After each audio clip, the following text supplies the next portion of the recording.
Welcome back, piggies, to an episode of the Pigskin Pals podcast. This time, a solo edition episode with yours truly. Me and Dayne are both going to be doing one of these. We're going to be doing a dream draft from our position in this Pigskin Pals redraft league, and kind of show you and talk through what we really would be very happy with happening in the draft.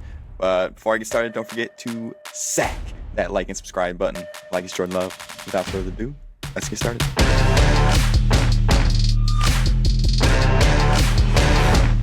All right, here we go. We'll do a quick run through of what I want to happen. I'm trying to think how I should do this. I'm just going to start it, and if my pick gets picked, I'm going to switch it. So far, so good. My ideal first pick, I think this should not be a surprise to anyone, would be CeeDee Lamb. If not CeeDee Lamb, probably just Breece or Bijan, whoever's there. But I am tempted to take Justin Jefferson as well, just because I like him. But my ideal pick would be CeeDee Lamb. I have to change this. Remove that player. I'll change, I guess, and put Devontae instead. I think my ideal second pick is Drake London. I think getting the proven CeeDee Lamb and the upside of Drake London is really, really nice. And then my ideal third pick is Travis Kelce. So I'm going a little bit zero RB again. I did last year. Didn't work out too well. But I feel really good about a lot of the RBs in the back half. So this start feels really, really nice. And then I can focus on running backs later. And so far, all the running backs I want, or the one I do want for sure, is still there. Alvin Kamara would be my target here. I feel really, really good about Alvin Kamara. He's just going to have massive amount. So I feel like that's a perfect candidate here for an RB1 in the later rounds, later being fourth round. And I think he's a really nice value in the fourth, and I think it's a great RB1. And then this is my favorite spot to take one of my guys, Zay Flowers. I think he's going to have that second year leap. He's that main option, and I think he's a really, really nice wide receiver 3 where, if he pops off like I think he will, I'm ecstatic, and it's crazy to have him as wide receiver 3. And if he doesn't, then he's still going to be a very viable wide receiver 3, and I feel very nice about having him there. So I think it's just like a perfect pick.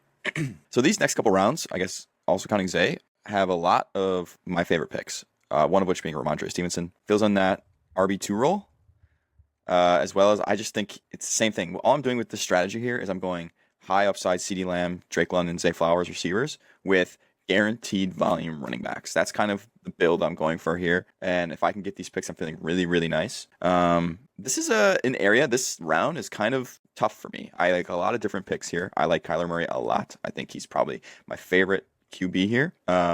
Just in general, in the entire draft, I think the value is really nice on him. Going after all these guys, I think he could be the QB1. I think it's a very, very good pick. I like Calvin Ridley. I think Calvin Ridley's really strong. I think he's going to have a good year. And sometimes I go Chris Godwin based off how the beginning of the draft goes.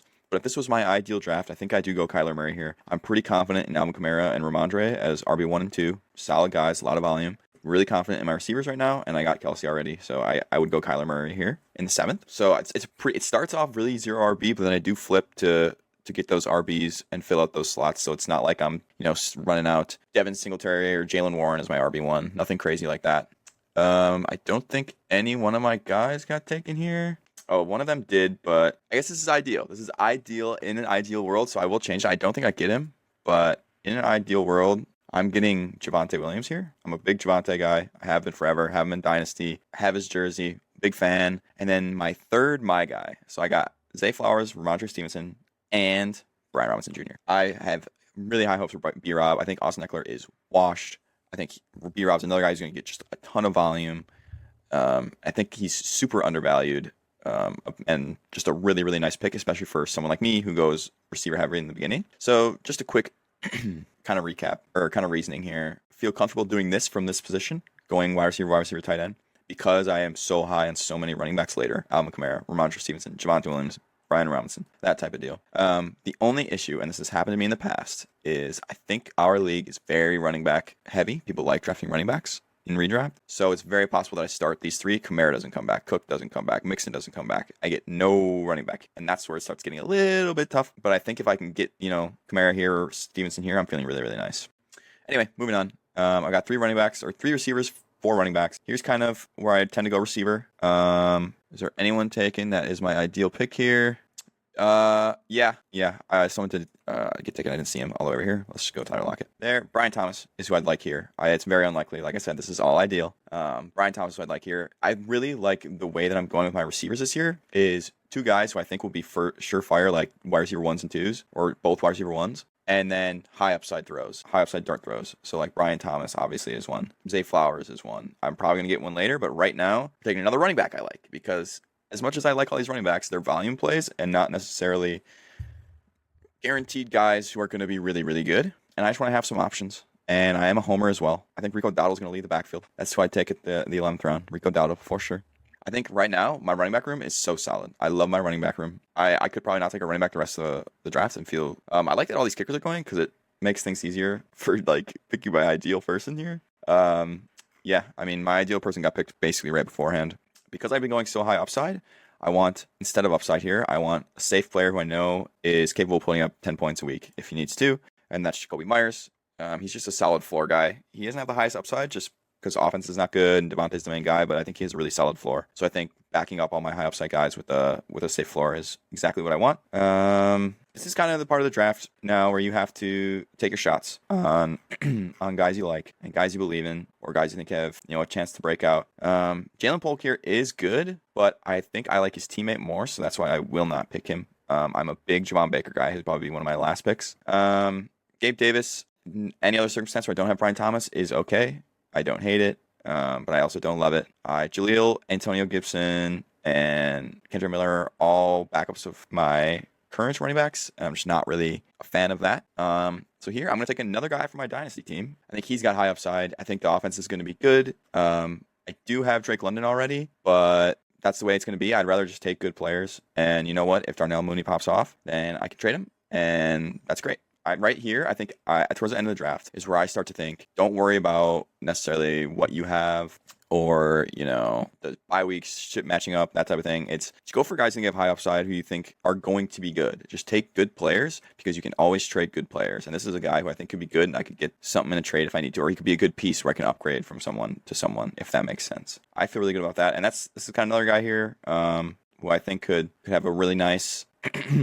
really nice year if all things go his way, and that's Troy Franklin. I really like his situation. Tim Patrick, obviously not in the picture anymore, so he's going to be playing games. I like to see it. That's what I look for, is just the opportunity to play the game, and that's what he has. And then I'm going to take my guy here. Not my guy. Honestly, he's not my guy. I don't know if he's actually going to be good, but last year, not to my own horn, but Puka was the guy that I took at the end of drafts where I'm like, need him. Got to get him everywhere. That's Javon Baker. I want him. He'll be there, I'm sure. At this point in the draft, that's who I take. That's who I want. And then it's just going to be kicker defense here. Kickers obviously don't matter. I'll take any kicker. I look for a good offense. Ideal. If we're going ideal, I'd take Brandon Aubrey. But I'm going to be honest with you, I don't have an ideal kicker. So I'll just take Jason Myers here because he's here. I will remove that player, though. And this one. All right, bastard. Get back here. I want to take the Steelers defense this year. I have them in a couple different redraft leagues.